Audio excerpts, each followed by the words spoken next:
You get all these people telling different stories. You get all these culture vultures.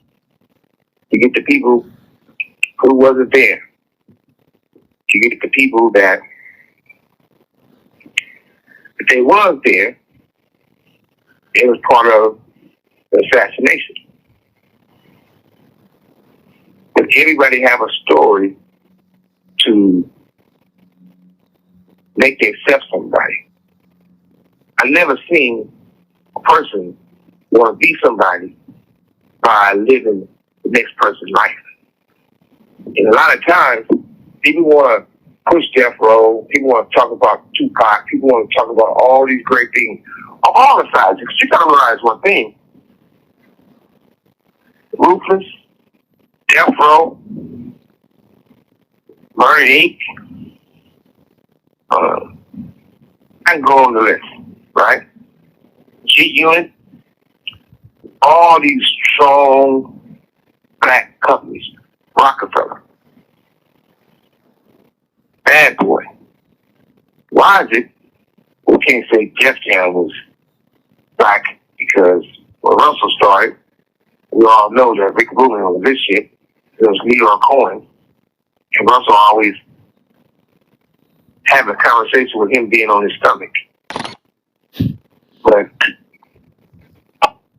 we would have really grown as a community, as real people in society to have so many others. But instead, it was infiltrated. And everybody was turned against each other. Even Cash Money. You take Cash Money, I don't know who in the hell giving Stunner advice. Stunner should have been able to sell that company for $1.5 billion. You got Juvenile, Lil Wayne, Drake, Nicki Minaj. I mean, the list goes on and on and on. He could have sold that company, cashed in for $1.5 billion. But if you listen to everybody, it's clues even in their music. Rick Ross, this dude do a song because he hang with Puffy. All right, somebody hanging in each other. He says that you said all eyes on me, now it's all eyes in the coffin. Now, that dude ain't never met Tupac in his life. But since your relationship with Puffy, you throw a jab at Pac. And you know, I'm definitely into trying to improve myself and have an understanding that we can all live in peace. I'm definitely not going to be a man that I'm not going to argue with no 20-year-old, no 30-year-old. There are those young dudes. But an old, wanna-be man like that dude, or any man that's 50 years old or older, I would drag their ass. And he constantly doing these shots. But at the same time, anybody want to talk about Pac because you got a relationship with Puffy. It ain't my business who's on the bottom, who's on the top. But with all the allegations and the writing on the wall, something sexual going on. And when you really look at it, I never, still today, don't have a problem with Usher. New York City. And I lived with Sean Puffy Combs for a year. That's the crazy thing. Now, that was L.A. Reid's idea, right? We're sending you over to something called Puffy Flavor Camp. There you go. To learn Flavor Camp? Yeah, that's what it was called. And you're going to go to Puff Daddy's. In the 90s. Do you understand what that's like? Puffy's place was like just filled with chicks and orgying like nonstop, right? No, not really. I mean, but it was curious. I got a chance to see some things. Yeah, but you were 13. What were you seeing? I went there to see the lifestyle. right? And I saw it, and it was, but I don't know if I could indulge and understand what I was even looking at. It was pretty wild. So nobody tried to, some woman didn't come along. I didn't say that. Okay. I didn't say that. What I did say is that there were very curious things taking place, and I didn't necessarily understand it. Biggie Smalls was there. Biggie Smalls was there. Lil' Kim, Craig Mack. All these people are hanging around. Yeah, man. Faith Evans.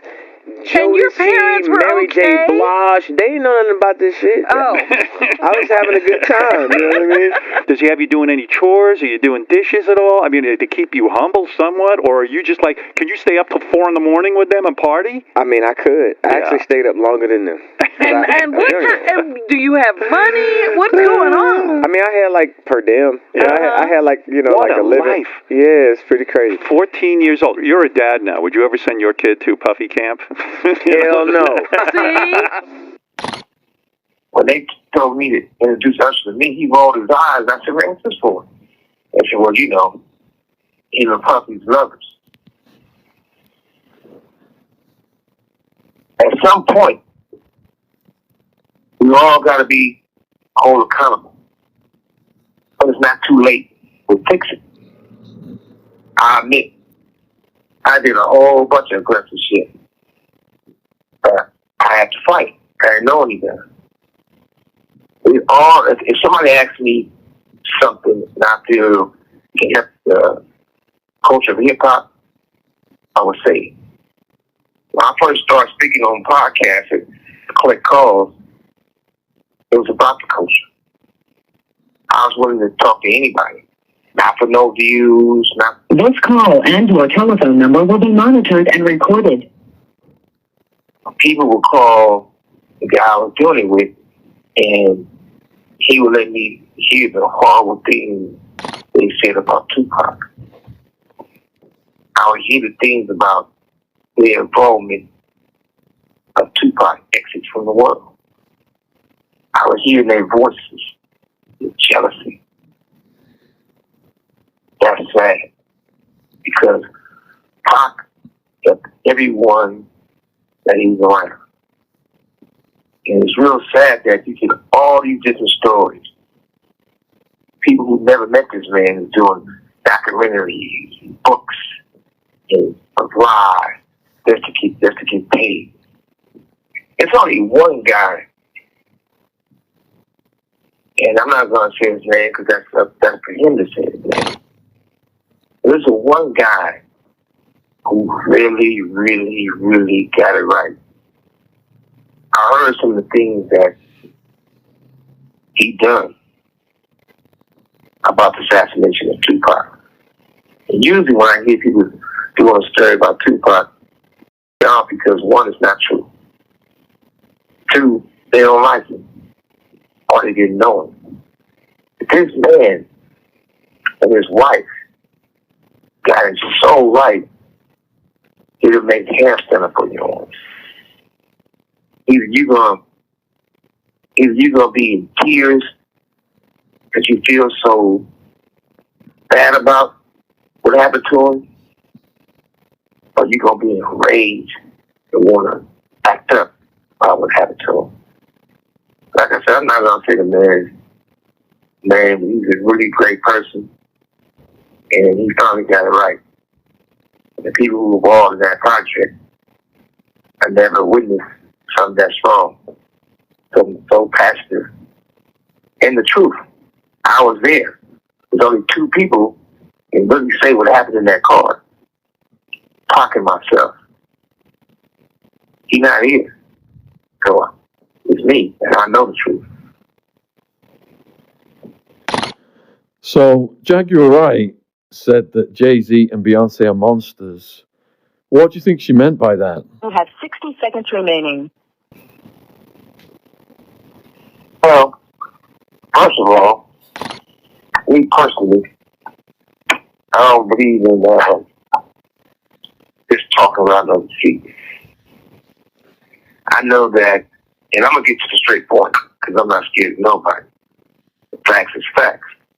What I will say is that when you really look at it, I know Beyonce come from a great woman, and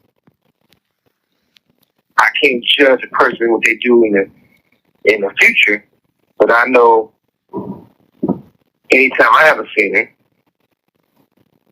she was a bubbly young lady, and she worked hard.